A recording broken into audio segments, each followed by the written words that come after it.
The steady beeping of medical equipment was the first sound that penetrated Olivia Reed's consciousness. Her eyelids fluttered open, revealing the stark white ceiling of a hospital room. Confusion washed over her as she tried to orient herself. The last thing she remembered was working her shift at the small coffee shop in downtown Boston, but everything after that was blank, a void where memories should have been. "She's awake," a nurse called out, her voice seeming to echo from far away. Olivia tried to speak, but her throat felt raw and unused.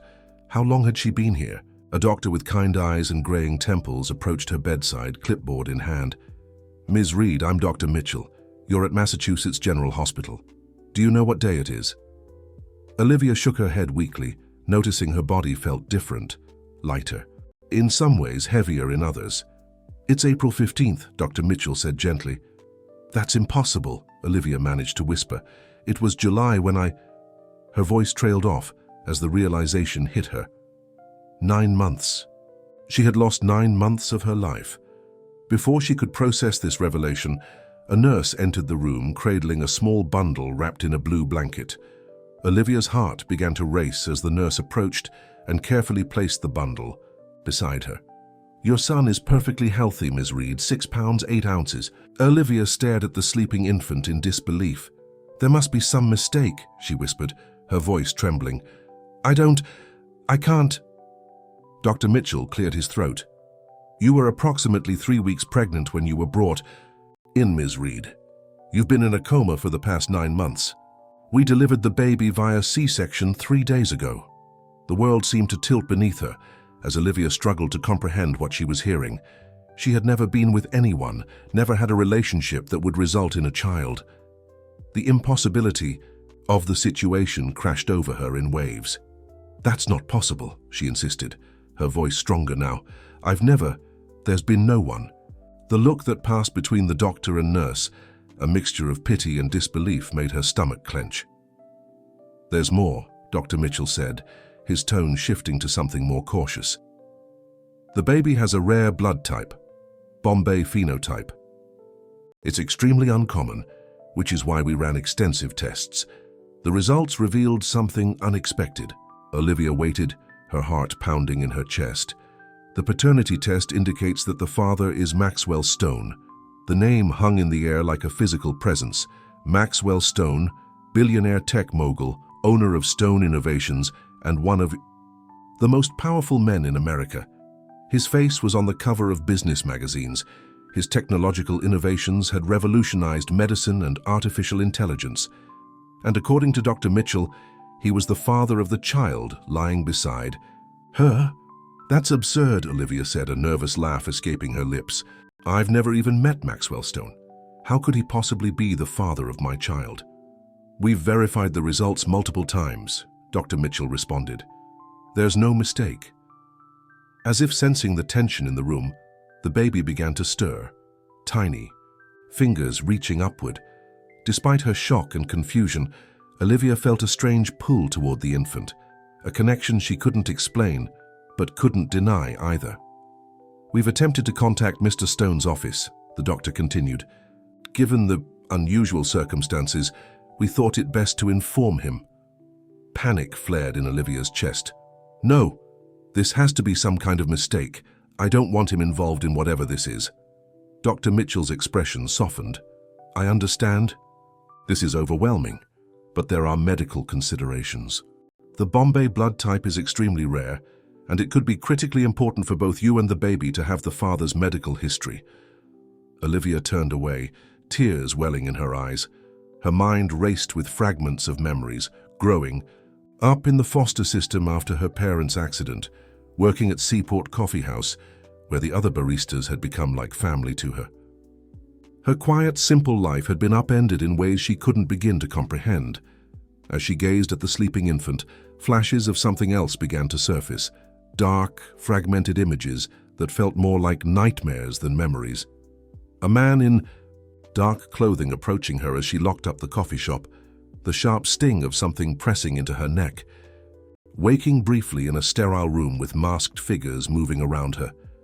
The door to her hospital room opened, and a tall woman in an expensive suit entered, her presence immediately commanding attention. "Ms. Reed, I'm Victoria Hamilton, Mr.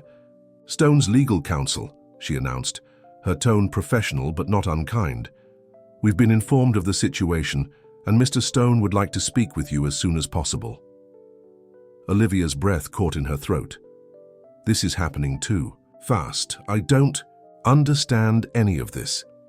Victoria's expression remained neutral. "I understand this is shocking for you, but there are aspects of this situation that require immediate attention.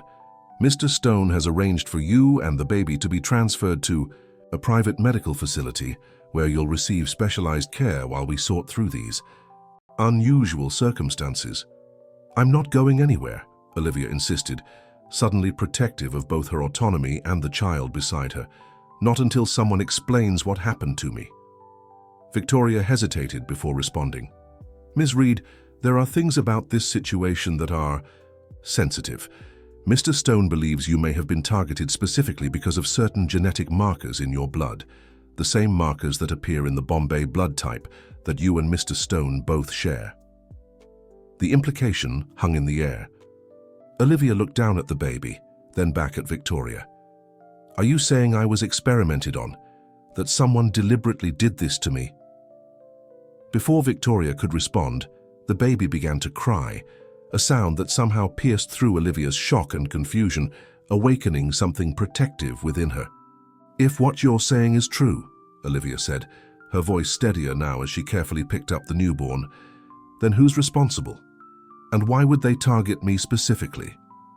Victoria glanced at her watch. "Mr. Stone will be arriving within the hour. He can explain the situation better than I can. But I should warn you, this goes deeper than you can imagine, and there are people who will go to great lengths to keep their actions hidden." As Victoria stepped out of the room, Olivia held the baby closer, a strange sense of connection forming despite the impossibility of the situation. If what they were saying was true, this child was part of her, regardless of how he came to be. Dr. Mitchell approached again, his expression grave. "There's something else you should know, Ms. Reed. The blood work we did revealed some unusual anomalies in both your system and the baby's. We've consulted specialists, but no one has seen anything quite like it before." "What kind of anomalies?" Olivia asked, her mind spinning with possibilities, each more terrifying than the last. "Genetic markers that appear to have been deliberately altered," he replied quietly. "Whatever happened to you during those missing months, it wasn't just about creating a child. It was about something in your genetic makeup, something rare enough that someone was willing to go to extreme lengths to exploit it." As the weight of his words settled over her, Olivia looked down at the sleeping infant in her arms. Whoever had done this to them, whatever their reasons, she made a silent promise to the child. She would find the truth, and she would protect him, no matter what. Outside her window, the Boston skyline glittered in the afternoon sun, oblivious to the dark mystery unfolding within the hospital walls, a mystery that would soon draw in one of the city's most powerful figures and change the course of Olivia's life forever. Maxwell Stone had always moved through the world with purpose and precision. At 42, he had built Stone Innovations from a small tech startup in his Harvard dorm room to a global powerhouse that shaped the future of medicine and artificial intelligence. But today, as his sleek black Tesla pulled up to the private entrance of Massachusetts General Hospital, his usual confidence was replaced by a gnawing uncertainty. "We've secured the entire floor, sir," his head of security, James Dalton, informed him as they entered through a service elevator. "No press, no hospital staff except those who have been thoroughly vetted." Maxwell nodded absently, his mind racing with implications. When his legal team had informed him about Olivia Reed and the child that supposedly shared his DNA, his first instinct had been to dismiss it as an elaborate con. But the mention of the Bombay blood type had changed everything. Only 1 in a million people carried that particular genetic anomaly. He was one of them. The statistical likelihood of someone fabricating that detail was virtually non-existent. "What do we know about her?" Maxwell asked as they ascended. "Olivia Reed, 28. Grew up in the foster system after her parents died in a car accident when she was 7. No known living relatives. Works as a shift manager at a coffee shop in the Seaport district. No criminal record. Excellent credit score despite modest income. Lives alone in a small apartment in Somerville. James recited the facts with clinical detachment. She disappeared last July. A missing persons report was filed by her co-workers. But the case went cold until she was found unconscious near the Charles River 9 months ago. The elevator doors opened, and Maxwell steeled himself for what was to come.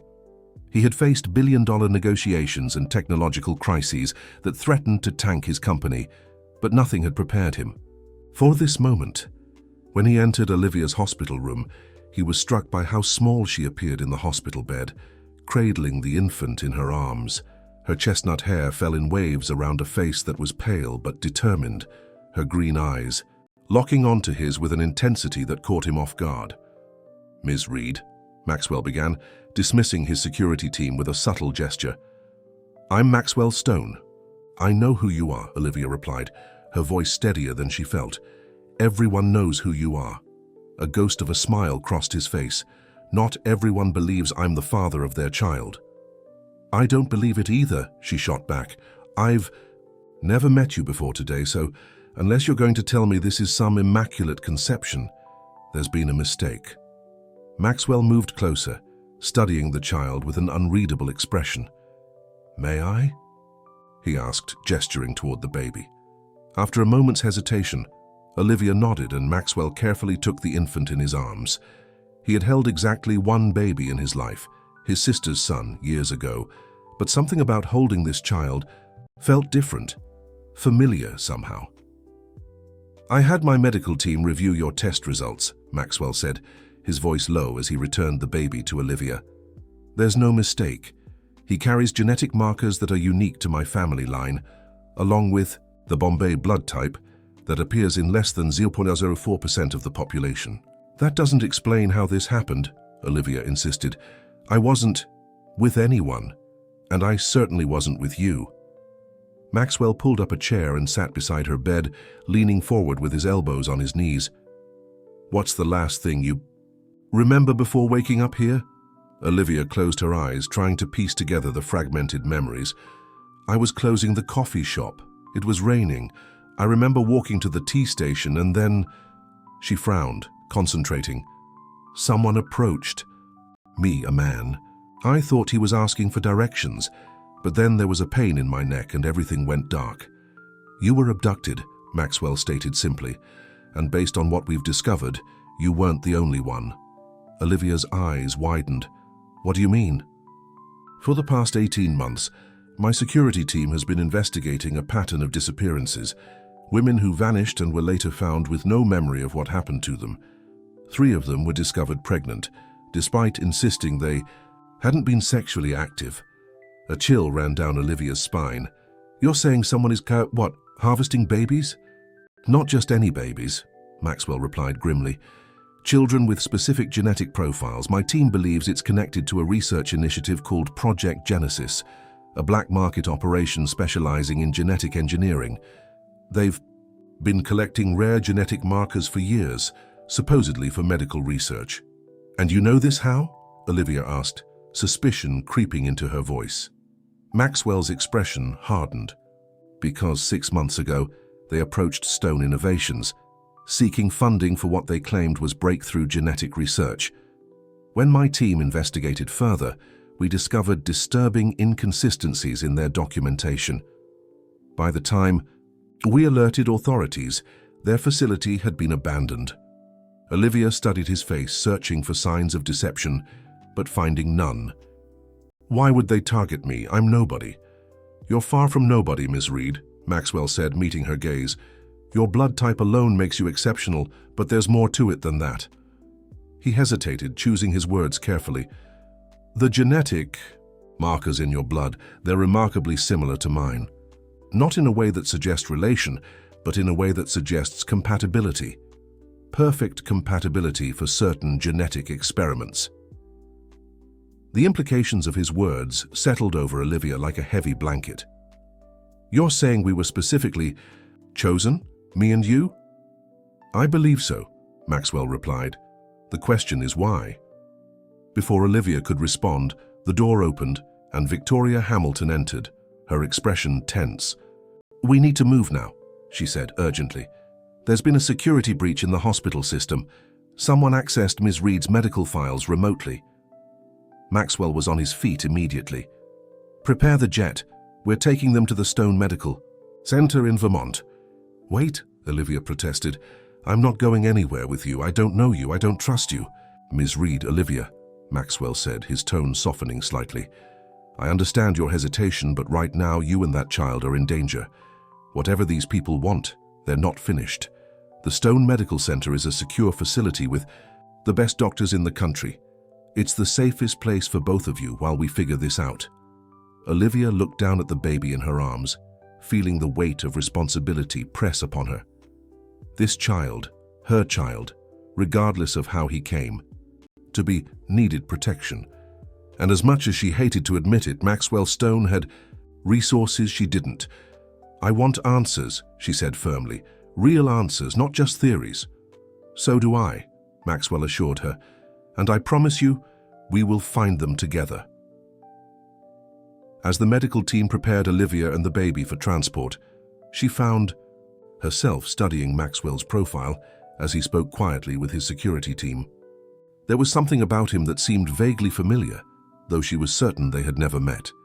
It was more like a feeling of déjà vu, a strange, inexplicable connection. The helicopter ride to the private airfield was tense and silent. Olivia held her son close, watching as the Boston skyline receded in the distance. She had spent her entire life in this city, and now she was leaving with a newborn baby and a billionaire she had just met. The sheer absurdity of it might have made her laugh if the circumstances weren't so terrifying. On board Maxwell's private jet, a doctor checked Olivia's vitals while a pediatric nurse examined the baby. Maxwell sat across from them, his attention divided between his tablet and occasional glances at the child. "He needs a name," Olivia said suddenly, breaking the silence. Maxwell looked up, momentarily caught off guard. "Have you thought of one?" Olivia nodded. "Ethan. It means strong and enduring. He's going to need those qualities." "Ethan," Maxwell repeated, a small smile forming. "It's a good name." The jet soared through the clouds. Olivia felt a strange sense of calm descend upon her. Whatever happened next, whatever truths awaited them, she would face them head-on for Ethan's sake and for her own. What she didn't know was that the truth was far more complex and dangerous than either she or Maxwell could imagine. Back in Boston, in an unmarked building not far from the hospital, a man named Dr. Richard Hawkins studied the data on his computer screen with growing concern. The tracking program had lost Olivia Reed's signal, which could only mean one thing: Maxwell Stone had found her. Dr. Hawkins picked up his secure phone and dialed a number known to very few. "We have a problem," he said when the call connected. "Stone has the woman and the child. Initiate containment protocol." On the other end, a calm voice replied, "Understood. How much does she remember?" "Unknown," Dr. Hawkins admitted. "But if she starts to remember what happened at the facility, what she saw, everything we've built could collapse." "Then we need to ensure that doesn't happen," the voice replied coldly, "by any means necessary." As Dr. Hawkins ended the call, he gazed at the wall of his office, covered with genetic charts and profiles. Prominently displayed was a photograph of a younger Olivia Reed, taken years ago without her knowledge, alongside a similar image of Maxwell Stone. Below them, a complex genetic sequence was highlighted, with a single notation that read, "Perfect match, Project Genesis." The pieces were in motion now, and the game that had begun 9 months ago was entering its most dangerous phase. For Olivia and Maxwell, the search for truth was just beginning. But forces more powerful than they realized were already working to ensure that some secrets remained buried forever. The Stone Medical Center stood like a fortress of glass and steel nestled among the rolling green hills of northern Vermont.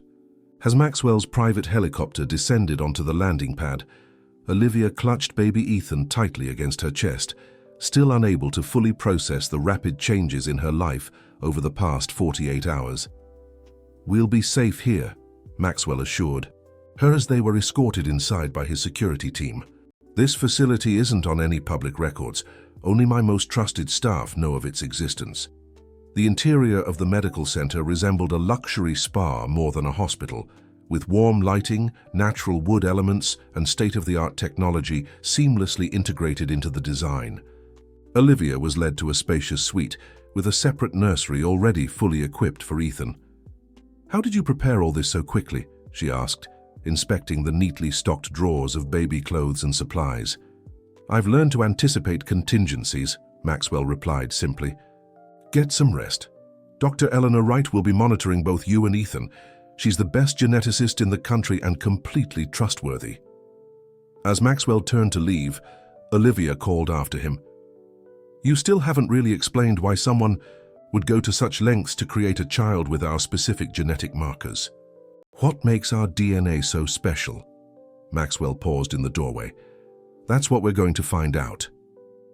Left alone with Ethan, Olivia tried to settle into the unfamiliar surroundings.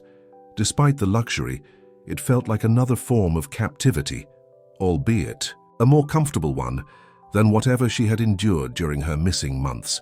As she gazed down at Ethan's sleeping face, more flashes of memory surfaced. Fluorescent lights, hushed voices, the feeling of being watched. She shuddered, pulling Ethan closer. The next morning, Dr. Eleanor Wright arrived to examine them both. She was a tall woman in her 50s, with silver-streaked hair pulled back in a practical bun and intelligent eyes that missed nothing. "Your recovery is remarkable," Dr. Wright commented as she reviewed Olivia's vital signs. "Most women who've undergone what you have would still be significantly weakened." "And what exactly have I undergone?" Olivia asked pointedly. Dr. Wright's expression remained professionally neutral. "From what we can determine, some form of experimental fertility procedure, coupled with genetic modification of the embryo. The specifics are still unclear, but the markers we've found in both your blood and Ethan's suggest deliberate manipulation at the cellular level." "Manipulation for what purpose?" "That's the million-dollar question," Dr. Wright replied. "The modifications appear focused on enhancing certain traits: intelligence, immunity, cellular regeneration. But there's something else, something I've never seen before." She hesitated, choosing her words carefully. "It's almost as if the genetic code was designed to evolve." "Evolve? What does that mean?"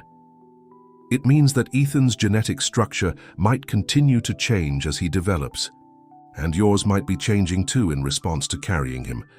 The implications sent a chill through Olivia. "Am I dangerous? Is he?" Dr. Wright shook her head firmly. "No, different doesn't mean dangerous, but it does make you both incredibly valuable to whoever orchestrated this." Later that afternoon, Maxwell invited Olivia to his office within the facility. The wall-to-wall windows offered a stunning view of the Vermont mountains, but Olivia hardly noticed the scenery.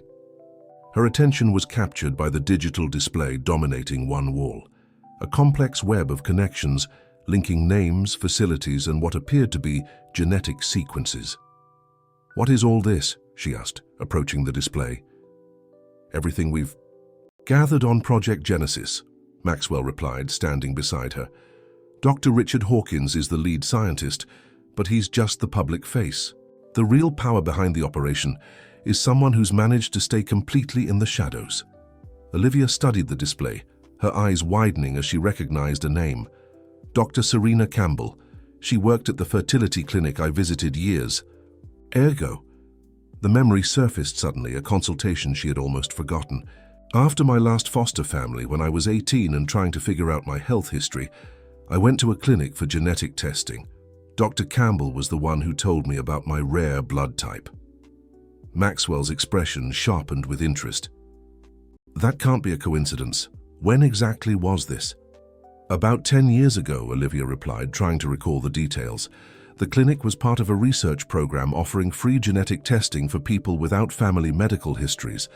I thought it was just a lucky break at the time." Maxwell quickly accessed his tablet, searching through the database. Horizon Fertility Clinic, founded 12 years ago by the Whitmore Foundation. His expression darkened. "The same foundation. That's been a silent investor in over a dozen biotech startups, including early funding for Stone Innovations before we went public. I think they've been planning this for a decade, Olivia asked incredulously. Not just planning, Maxwell said grimly, cultivating. They identified you early, tracked your development, and waited for the right moment. He met her gaze directly, just like they did with me. Before Olivia could process this revelation, the door opened and Victoria Hamilton entered, her usual composure visibly shaken. "We've been compromised," she announced without preamble. "Someone accessed the facility's security protocols remotely. They know you're here." Maxwell's response was immediate. "Lockdown protocol, full biometric security. No one in or out without my direct authorization." As Victoria hurried to implement the security measures, Maxwell turned back to Olivia. "There's something I need to show you, something I should have shared immediately, but I needed to be certain first." He led her through a series of secured doors to a laboratory deep within the facility. Inside, a team of scientists worked at advanced equipment, but Maxwell guided her past them to a private room at the back. When the door closed behind them, Olivia found herself facing a wall of glass behind which stood a cryogenic storage unit. "These are embryos," Maxwell explained quietly. "Created using genetic material from various sources, including mine. They were recovered from a raid on one of Hawkins' abandoned facilities 6 months ago." Olivia stared at the storage unit, a growing sense of dread building within her. "How many?" "Dozens, all designed with the same genetic modifications we've found in Ethan." Maxwell's voice grew softer. "But you're the only surrogate who successfully carried to term. The others, the pregnancies weren't viable." The weight of what he was saying hit Olivia like a physical blow. "You're telling me they've been attempting this for years, that I'm not the first woman they've done this to?" "No," Maxwell confirmed, "but you're the first success, which makes you and Ethan infinitely more valuable to them." Olivia's legs felt weak beneath her, and Maxwell guided her to a chair. Why would they go to such lengths? What could possibly be worth all this? Maxwell sat across from her, his expression grave. "Immortality, in a sense. The genetic modifications in Ethan's DNA and now in yours appear to dramatically slow cellular degeneration. In theory, it could extend human lifespan by decades, possibly centuries." "That's impossible," Olivia whispered.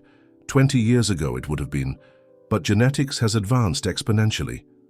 Maxwell leaned forward, his eyes intense. "Imagine what some people would pay for that. Billionaires, dictators, anyone with enough money and a fear of dying. It would be the ultimate market." As the implications sank in, Olivia felt a surge of protective fury for Ethan. "He's not a product. He's a child. My child." "I know," Maxwell agreed. "And that's why we need to expose this operation before they can try again. But to do that, we need more evidence. We need to know who's really behind Project Genesis." A soft knock at the door interrupted them. Dr. Wright entered, her expression troubled as she handed Maxwell a tablet. "You need to see this. It's Olivia's latest scan." Maxwell studied the screen, his brow furrowing. "How is this possible?" "What is it?" Olivia demanded, reaching for the tablet. The scan showed detailed images of her brain activity, with certain areas highlighted in bright colors. "Your hippocampus, the part of the brain responsible for memory, shows signs of artificial suppression," Dr. Wright explained. "But it's beginning to reactivate. The memories of your missing months aren't gone, Olivia. They've been chemically blocked, and now they're starting to return."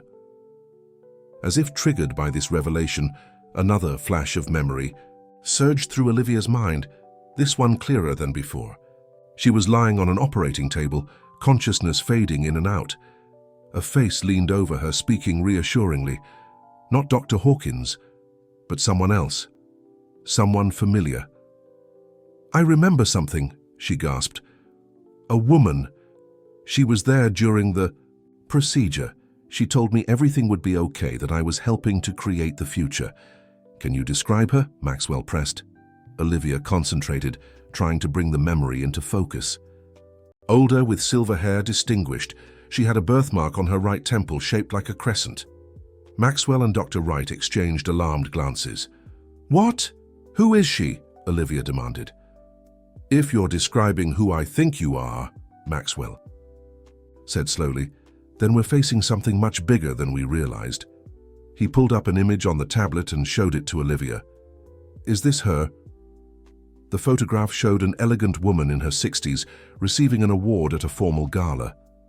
The moment Olivia saw the crescent-shaped birthmark on her temple, her blood ran cold with recognition. Yes, that's her. Who is she? Maxwell's voice was grim as he answered. Dr. Elizabeth Whitmore, founder of the Whitmore Foundation and... He hesitated. My godmother. The revelation hung in the air between them, its implications spreading like ripples in a still pond. Not only had Olivia been targeted, but Maxwell had been betrayed by someone he trusted, someone who had been part of his life since childhood. She's been like family to me, Maxwell continued, his voice tight with controlled anger. Sir Kunu, after my parents died, she was the one who encouraged me to pursue genetic research. She helped fund my first company. All this time, Dr. Wright's tablet chimed with an urgent alert. The security system detected an unauthorized vehicle approaching. From the North Access Road, 3 minutes out. Maxwell's reaction was immediate. Activate Emergency Protocol Delta. Prepare for immediate evacuation. He turned to Olivia. We need to go now. As alarms began to sound throughout the facility, Olivia rushed back to her suite to get Ethan. With the baby secured in a carrier against her chest, she met Maxwell in the corridor, where he was issuing rapid instructions to his security team. The helicopter is ready on the roof, he told her. We'll take it to a secondary location. Where? Olivia asked, adjusting Ethan's blanket. A place even Elizabeth doesn't know about, Maxwell replied. My private residence in the Adirondacks. As they hurried toward the elevator that would take them to the roof, Dr. Wright caught up with them carrying a secure case. The test results and samples, she explained. If anything happens, this evidence needs to be preserved. The elevator doors had just closed when the facility's power flickered, then stabilized as the backup generators engaged. Maxwell's phone buzzed with a message from his security chief. They've breached the outer perimeter, he reported grimly. Professional team, military precision. Olivia held Ethan closer, fear and determination warring within her. They're not taking him, she stated firmly. I won't let them. Maxwell's eyes met hers, and in that moment, a silent understanding passed between them. Whatever their connection, whether forged through genetic manipulation or the shared experience of being pawns in someone else's game, they were now allies in protecting the child they both had claimed to. As the elevator reached the roof and the doors slid open, the wind from the helicopter's blades whipped around them. Dr. Wright moved ahead, clutching the case of evidence, while Maxwell placed a protective arm around Olivia and Ethan as they made their way toward the waiting aircraft. None of them noticed the small drone hovering at the edge of the rooftop, its camera transmitting everything to a secure facility hundreds of miles away, where Dr. Elizabeth Whitmore watched the escape unfold with cold calculation. Let them run, she murmured to the anxious technician beside her. The child's genetic markers emit a distinct energy signature. No matter where they go, we'll find them. Behind her, Dr. Richard Hawkins shifted uncomfortably. Anne Stone, he's becoming a significant liability. Elizabeth's expression remained impassive as she watched the helicopter lift off. Maxwell has served his purpose. If he continues to interfere, we'll deal with him accordingly. High above the Vermont countryside, as the medical center shrank in the distance, Olivia felt another memory surface, the clearest one yet. She was semi-conscious on an examination table, and Elizabeth Whitmore was speaking not to her, but about her. She's perfect, Elizabeth had said. Her genetic compatibility with Maxwell exceeds all projections. The child will be everything we've worked for. And then, more ominously, make sure she remembers nothing. When the time comes, we'll bring her back into the fold. After all, she's carrying more than just the child now. The changes to her own DNA have only just begun. Maxwell's private residence in the Adirondacks was nothing like Olivia had imagined. Rather than the ultra-modern glass and steel mansion she'd expected from a tech billionaire.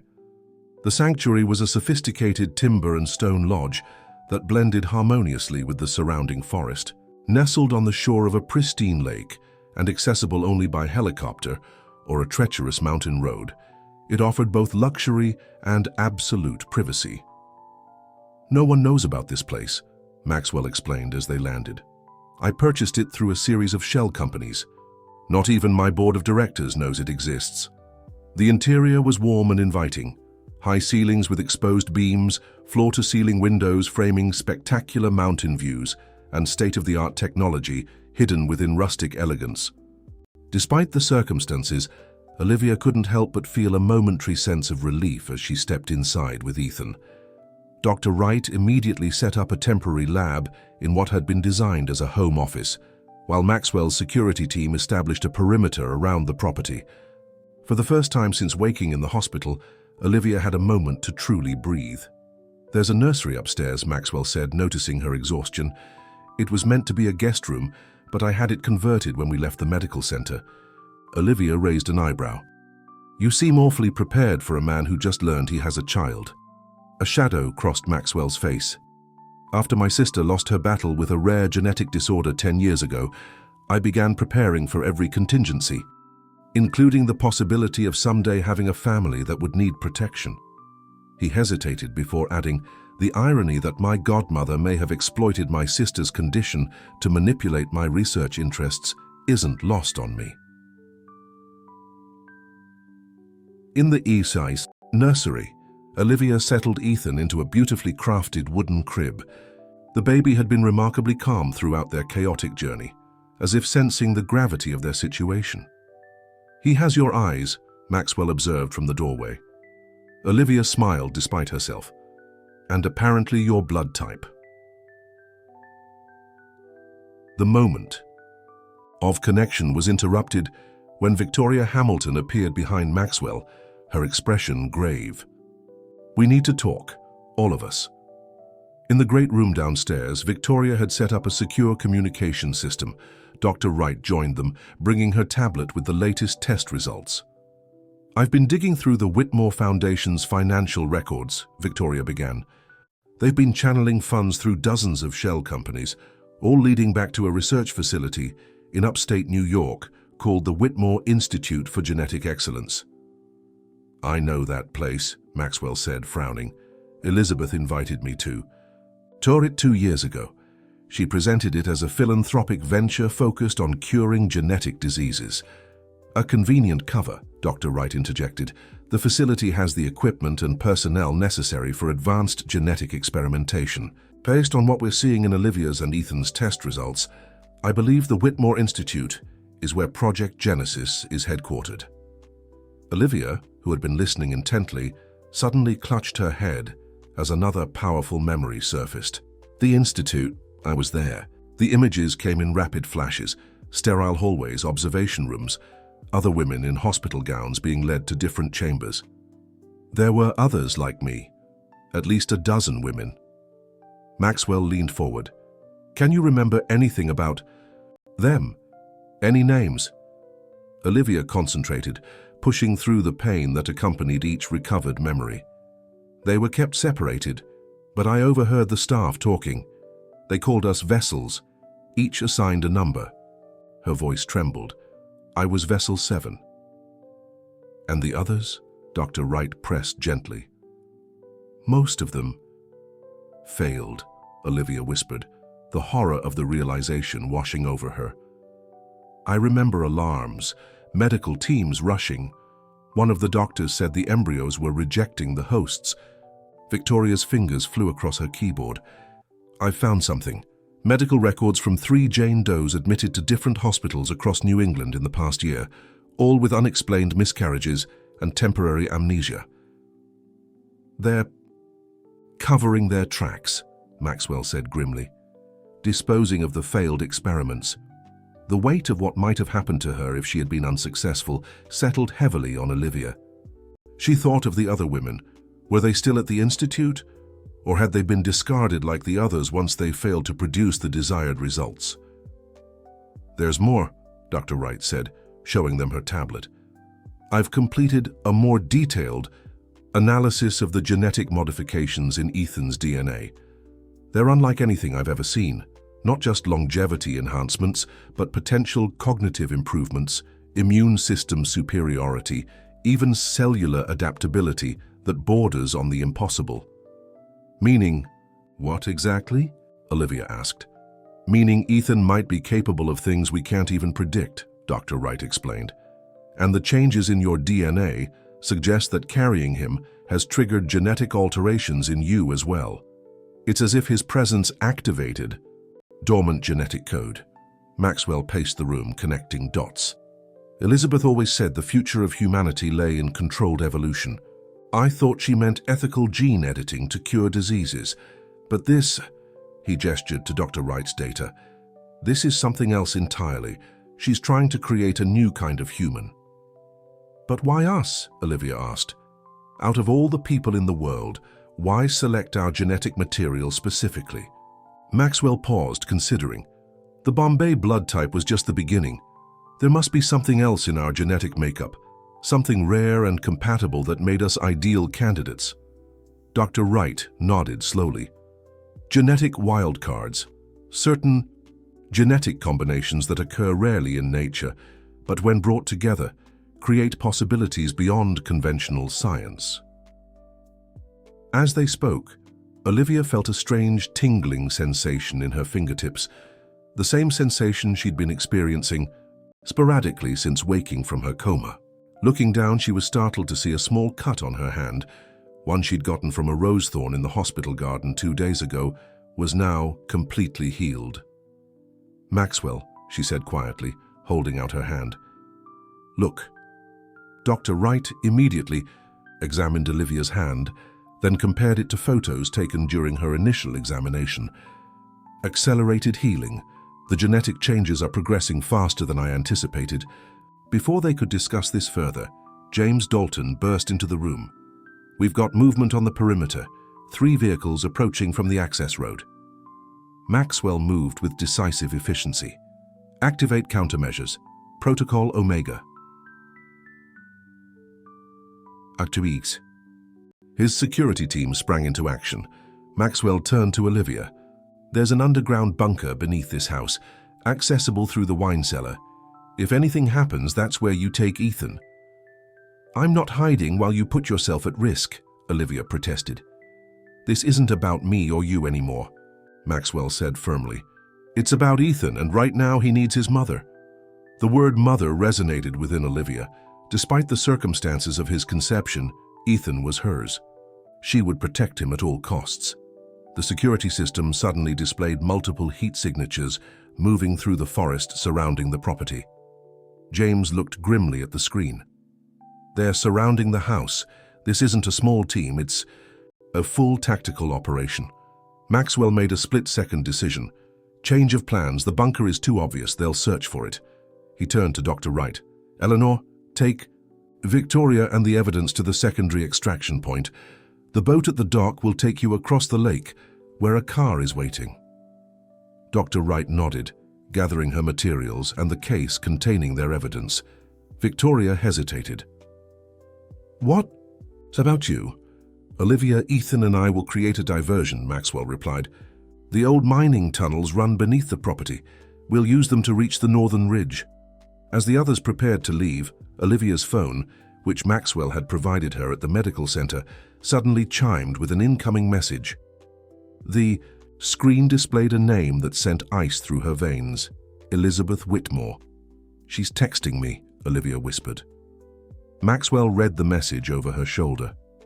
I know you're confused and frightened, Olivia. But you and Ethan are part of something miraculous.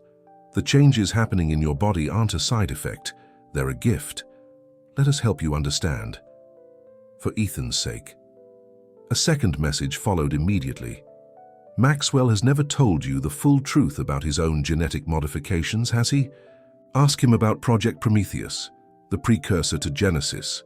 Ask him why he really built that medical center in Vermont. Olivia looked up at Maxwell, questions forming in her eyes. What is she talking about? What is Project Prometheus?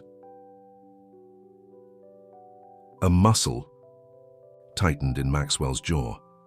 Elizabeth is trying to drive a wedge between us. It's a classic manipulation tactic. Then tell me she's lying, Olivia pressed. Tell me you have nothing to do with genetic experimentation. The distant sound of helicopter rotors cut through the tension. James checked the security feed. 2 choppers approaching from the east. We're out of time. We need to move now, Maxwell insisted. I promise I'll explain everything once we're safe. As they hurried toward the wine cellar that concealed the entrance to the mining tunnels, another memory surfaced in Olivia's mind, this one shocking in its clarity. She was lying on an examination table at the Whitmore Institute, drifting, in and out of consciousness. Elizabeth Whitmore and a younger man were standing nearby, discussing her case. The embryo is developing perfectly, the man said. Her body isn't rejecting it like the others. Of course not, Elizabeth replied. She's not just any surrogate. She carries the same genetic markers as her father. Does she know? The man asked. Elizabeth's response was chilling. That Maxwell. Stone is her half-brother? No, and neither does he. Some truths are better left buried. The memory hit Olivia like a physical blow, causing her to stumble on the stairs. Maxwell caught her arm. Are you all right? Olivia stared at him, the impossible truth echoing in her mind. Half-siblings, the same father. It explained the genetic compatibility, the strange connection she'd felt, but it also meant something far more disturbing about Ethan's conception. Before she could process this revelation, an explosion rocked the house above them. The attack had begun. We're out of time, Maxwell urged, helping her down the remaining stairs. In the dim light of the tunnel entrance, Olivia made a split-second decision. Whatever the truth about her connection to Maxwell, whatever secrets he was keeping, their priority had to be protecting Ethan. The rest could wait. As they slipped into the darkness of the mining tunnels, Ethan cradled protectively against her chest. Olivia couldn't shake the feeling that they were running not just from Elizabeth Whitmore and her operatives, but from a truth that would change everything. Behind them, the sounds of the assault on the lodge faded, replaced by the eerie silence of the ancient tunnels. Maxwell activated a small tactical flashlight, illuminating a narrow path ahead. These tunnels were used during Prohibition to smuggle liquor across the Canadian border, he explained in a hushed voice. They extend for miles through the mountains. Where are we going? Olivia asked, equally quiet. There's an old ranger station about 4 miles north. My security team maintains it as a fallback position. We'll be safe there until I can arrange. New transportation. As they navigated the winding tunnels, Olivia felt the weight of Elizabeth's revelation pressing on her.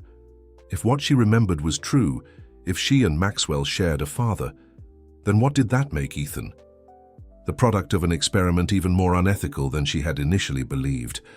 Yet looking at Maxwell now, leading them through the darkness with unwavering determination, she couldn't reconcile the man she was coming to know with someone who would knowingly participate in such manipulation. Had he been used by Elizabeth just as she had been? The tunnel gradually sloped upward, and eventually they reached a rusted metal ladder leading to a trapdoor. Maxwell climbed up first, checked that it was safe, then helped Olivia and Ethan through. They emerged in a small clearing surrounded by dense forest. The ranger station was visible about 100 yards away, a simple wooden structure that looked abandoned to the casual observer. Inside, however, the station was equipped with basic survival gear, communications equipment, and supplies. Maxwell immediately secured the perimeter, while Olivia cared for Ethan. We should be safe here for a few hours, Maxwell said, returning from his check of the surroundings. My emergency protocol will have alerted my most trusted security contacts. They'll be on their way to extract. So Olivia sat on a simple cot, Ethan sleeping peacefully in her arms. The moment of relative calm gave her the opportunity she needed. Maxwell, she said quietly, we need to talk about Project Prometheus. He stilled, his back to her as he checked the communications equipment. After a long moment, he turned to face her. How much do you remember? Enough, Olivia replied. Elizabeth said something about us being related, that we share the same father. Maxwell's expression betrayed nothing, but he sat down heavily on a chair across from her. I've suspected for years that Jonathan Stone wasn't my biological father. There were inconsistencies in my genetic profile that didn't match either of my parents. When I began researching genetic diseases to help my sister, I discovered the truth, which is, my godfather, Elizabeth's husband, Robert Whitmore, was my biological father. Maxwell's voice was controlled, but Olivia could sense the old pain underneath. Elizabeth confirmed it when I confronted her. She claimed it was a brief affair that my mother never knew. And you believe that's the truth? Maxwell laughed humorlessly. I did. Until 6 months ago, when I discovered Project Prometheus, the first phase of what would eventually become Project Genesis. Robert Whitmore wasn't just having an affair with my mother. He was deliberately introducing his genetic material into selected bloodlines. The implications dawned on Olivia. You think your birth was planned, part of some experiment? I know it was, Maxwell confirmed grimly. Robert Whitmore was obsessed with genetic destiny. He believed he could create a superior human lineage by controlling genetic combinations across generations. Project Prometheus was his life's work, identifying and tracking individuals with genetic potential, then ensuring those genetics were passed on. And you? What was your role in all this? Maxwell met her gaze directly. When I discovered the truth about Project Prometheus, I began investigating Robert's research. After his death, Elizabeth continued his work, evolving it into Project Genesis. I suspected something unethical was happening, but I never imagined. He gestured helplessly toward Ethan. I never imagined this. But the medical center in Vermont, Olivia pressed. Elizabeth's message implied you were involved. I built it to study genetic diseases, legitimate research to help people like my sister, Maxwell insisted. Elizabeth had access because she was a major donor and board member. She used that position to keep tabs on my work and, apparently, to further her own agenda. Olivia wanted to believe him, but doubt lingered. If what Elizabeth said is true, if we share the same father, then what does that make us, and what does that make Ethan? Maxwell's expression softened. Genetic half-siblings, yes, but I swear to you, Olivia, I had no knowledge of your existence until you were found with Ethan. Elizabeth kept you hidden from me, just as she kept the truth about Robert hidden for decades. And Ethan, Olivia whispered, looking down at her. Sleeping child. A miracle, Maxwell said firmly. Regardless of how he came to be, the genetic connection between us makes him no less your son. And if you'll allow it, I want to be part of his life, to protect him from those who would see him as nothing more than an experiment. Before Olivia could respond, a subtle vibration shook the ground beneath them. Maxwell was instantly alert. That wasn't natural, he said, moving to the window. In the clearing beyond the ranger station, a swirling disturbance appeared in the air, like heat waves rising from hot pavement, but more intense. The disturbance coalesced into a shimmering doorway of light. What is that? Olivia gasped, instinctively holding Ethan tighter. Maxwell grabbed the emergency pack and urged her toward the back door. I don't know, but we're not staying to find out. As they slipped out the back of the ranger station, a figure stepped through the shimmering portal. Dr. Richard Hawkins, accompanied by 2 men in tactical gear. They've found us, Maxwell whispered, pulling Olivia into the cover of the trees. But how? The answer came to Olivia in a flash of insight. Ethan, Elizabeth said his genetic markers emit a unique energy signature. They moved deeper into the forest, trying to put distance between themselves and their pursuers. But the sound, her voices and breaking branches behind them, made it clear they were being followed. There's a ravine ahead with a waterfall, Maxwell told her. If we can reach it, we might be able to throw them off our trail. As they hurried through the deepening twilight, Olivia felt a strange warmth emanating from Ethan. Looking down, she was startled to see a faint luminescence beneath his skin, a soft blue glow that pulsed with his heartbeat. Maxwell, she whispered urgently, look at him. Maxwell's eyes widened at the sight. It's starting already, the genetic expressions. We need to move faster. The sound of their pursuers grew closer. As they reached the edge of the ravine, Olivia could see the waterfall, 50 feet below, crashing into a turbulent pool. Now what? She asked, clutching Ethan, who had begun to whimper. the glow beneath his skin intensifying. Maxwell scanned their surroundings desperately. "There's no way down from here. We need to follow the ridge until we find a path." A voice called out from the trees behind them. "That won't be necessary, Maxwell." They turned to find Elizabeth Whitmore emerging from the forest, flanked by Dr. Hawkins and several armed men. Despite her age, she moved with grace and authority, her silver hair gleaming in the last light of day. "Hello, my dear," she said to Olivia. "I see our little one is beginning to show his potential." Maxwell stepped protectively in front of Olivia and Ethan. "This ends now, Elizabeth. Whatever you and Robert started, whatever you think you're achieving, it stops here." Elizabeth smiled sadly. "You disappoint me, Maxwell. After everything we've done to prepare you for your role in this new world, you still cling to outdated morality. Don't you see what we've created, what Ethan represents?" "A child," Olivia said firmly. "My child, not your experiment." "He's so much more than that," Elizabeth insisted, her eyes gleaming with fervor. "The first of a new generation, evolution directed by human innovation, and you, my dear, are evolving right alongside him. The maternal bond has accelerated the genetic changes in ways we never anticipated."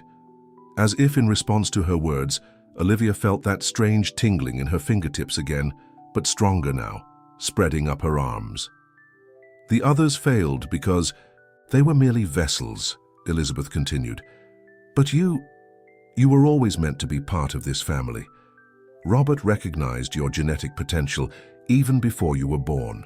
He arranged for your adoption into the foster system so we could monitor your development from afar."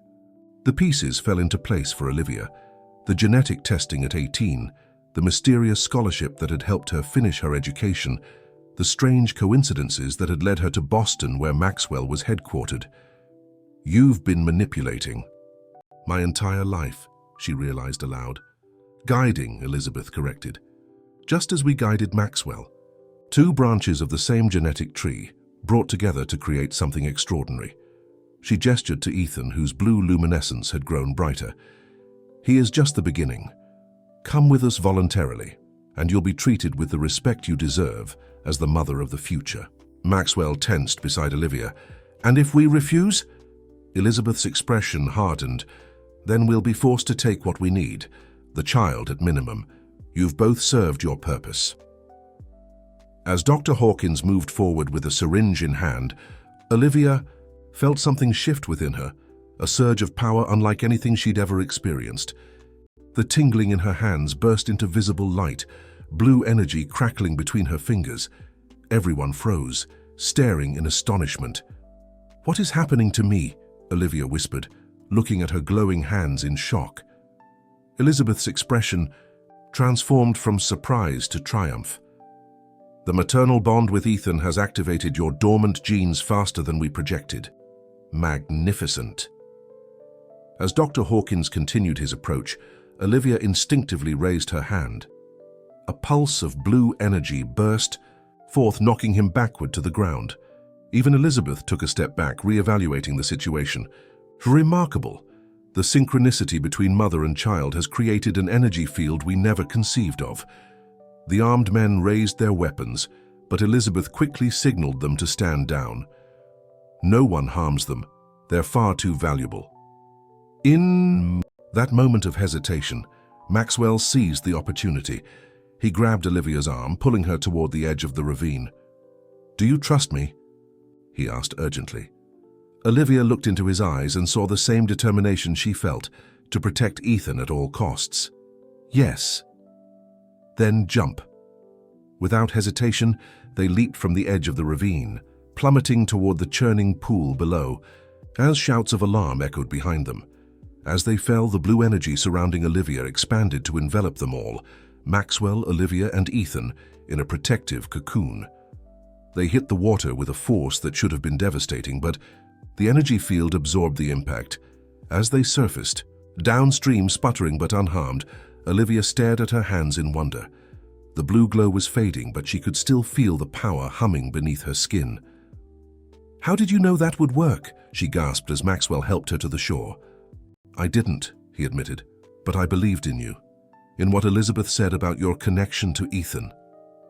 As they struggled up the rocky bank, soaked but alive, Maxwell pulled out a waterproof phone from his pack. "We need to warn Eleanor and Victoria. If Elizabeth can track Ethan, she'll be after the evidence they're carrying too. It's too late for that," a familiar voice said. They turned to find Victoria Hamilton emerging from the trees, her elegant suit replaced by tactical gear, a gun held casually at her side. "Victoria?" Maxwell stared in disbelief. "What are you doing here?" "I've been working with Elizabeth from the beginning," Victoria replied coolly. "Someone needed to keep an eye on you. Make sure you didn't interfere too much with the project." The betrayal hit Maxwell visibly. "All these years you were reporting to her." "Not initially," Victoria admitted. "But when I learned about Project Genesis, I recognized its potential. Elizabeth offered me a place in the new world she's creating." She gestured with her gun. "Now let's go, they're waiting for us." Behind Victoria, more figures emerged from the forest, Dr. Hawkins and Elizabeth's security team having made their way down to the ravine. Olivia clutched Ethan tightly, feeling his warmth against her chest. The blue glow had faded from his skin, but she could sense something building within him, within both of them. The genetic changes Elizabeth had spoken of were accelerating, responding to the threat. As Victoria approached to take them into custody, Olivia locked eyes with Maxwell. An unspoken understanding passed between them. Whatever secrets still lay buried, whatever complications their shared genetics created, one thing was clear: they would protect Ethan together. And with the new power awakening within them, Elizabeth Whitmore was about to discover that her perfect genetic experiment had yielded results beyond even her grandest ambitions, results that might just bring her entire project crashing down. Elizabeth Whitmore's team surrounded Olivia, Maxwell, and baby Ethan at the edge of the ravine. The blue energy that had protected them during their fall began to pulse beneath Olivia's skin again, stronger than before. "The maternal bond is truly remarkable," Elizabeth observed with clinical detachment. "The genetic changes are manifesting faster than our models predicted." As Dr. Hawkins approached with a containment unit for Ethan, Olivia's protective instincts flared. The blue energy surged through her body, her eyes glowing with the same luminescence. "We are not your property," Olivia stated, her voice unnaturally calm. "And you will never touch my son." The energy exploded outward in a concussive wave, creating enough chaos for them to escape into the forest. Guided by a strange new intuition, a connection between her and Ethan that defied explanation, Olivia led them to an abandoned forester's cabin. "They'll find us eventually," she said, looking down at Ethan's peaceful face. Elizabeth was right about one thing: Ethan emits some kind of energy signature they can track. While Maxwell attempted to contact his allies, Olivia cradled Ethan, marveling at their connection. When Maxwell returned, his expression was grim. "No signal, we're too remote."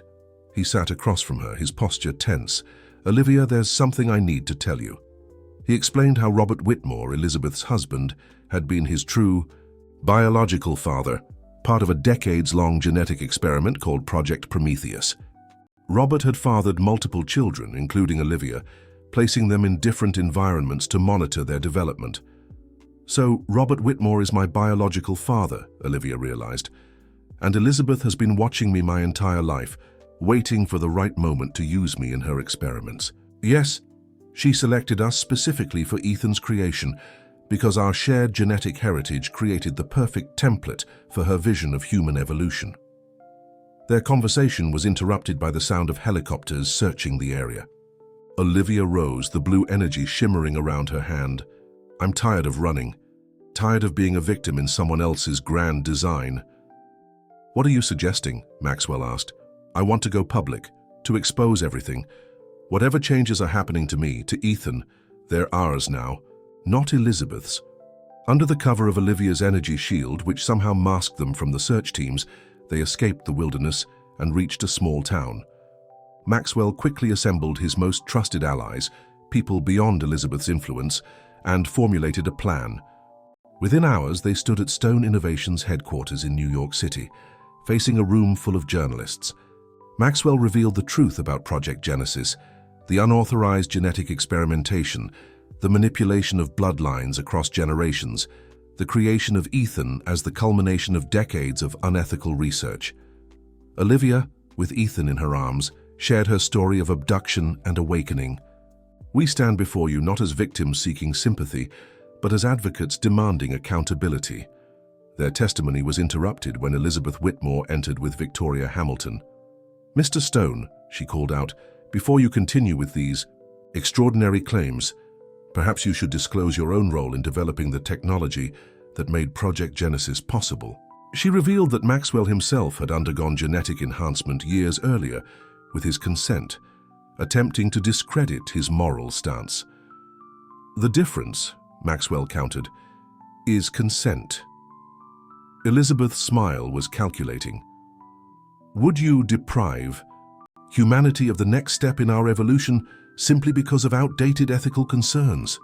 Before Maxwell could respond, Olivia stepped forward, the blue energy flaring visibly around her and Ethan, a spectacle captured by every camera in the "Shumus, this isn't about evolution," she said, her voice resonating with power. "It's about choice, about dignity, about recognizing that progress without ethics isn't progress at all." Maxwell joined them, the energy expanding to include him as well, the three of them united in a visible manifestation of their genetic bond. "This ends today. Your projects, your experiments, your manipulations, all of it stops now." Elizabeth's facade finally crumbled as she realized she had lost control of the narrative. The moment was punctuated by the arrival of Dr. Eleanor Wright with federal agents, carrying crucial evidence from the Vermont facility. "Dr. Elizabeth Whitmore, you are under investigation for multiple violations of federal law, including kidnapping, unethical human experimentation, and conspiracy." In the aftermath, as Elizabeth and Victoria were escorted away, Olivia and Maxwell retreated to privacy. "What happens now?" she asked. "Now we build something new," he replied, "something better than what Elizabeth envisioned, research that respects human dignity while still advancing our understanding of genetic potential." 6 months later, the Whitmore case had become one of the most significant scientific ethics investigations in history. Elizabeth awaited trial, her empire dismantled. Olivia, Ethan, and often Maxwell lived in a secure compound on the coast of Maine. The genetic changes within Olivia and Ethan continued to evolve more controlled now. Ethan, at 6 months old, was developing at an extraordinary rate under the watchful eyes of ethical specialists. "The committee approved our proposal," Maxwell informed Olivia as they watched the sunset from their balcony. "The Genetic Rights Foundation will launch next month with full international backing." "Do you ever wonder if Elizabeth was right?" Olivia asked, "about this being the next step in human evolution?" "Evolution has never been a straight line," Maxwell replied thoughtfully. "What matters isn't whether Ethan represents evolution, but whether he represents humanity at its best. Compassionate, ethical, free." As darkness fell, Olivia's skin glowed softly blue, not the desperate defensive energy of their escape, but something gentler, more controlled, a reminder of what they had endured and what they had become. "Whatever comes next," she said softly, "we face it together." Behind them, Ethan slept peacefully, dreaming perhaps of a future shaped not by the genetic manipulations that created him, but by the love and principles of those who would raise him. Film de Historia. Dear listeners, we hope Olivia and Maxwell's journey through genetic manipulation and family secrets has captivated you. Their struggle reminds us that our humanity lies not in our genes but in our choices. If this story resonated with you, please subscribe to our channel for more compelling narratives. Hit the like button if you found yourself rooting for this unconventional family, and share your thoughts in the comments. We've created a special playlist of similar stories about extraordinary bonds forged through adversity. Find it linked to your left. Join our storytelling community by subscribing today for daily uploads of thought-provoking content. Until next time, remember that our true legacy isn't written in our DNA, but in the connections we forge and the lives we touch.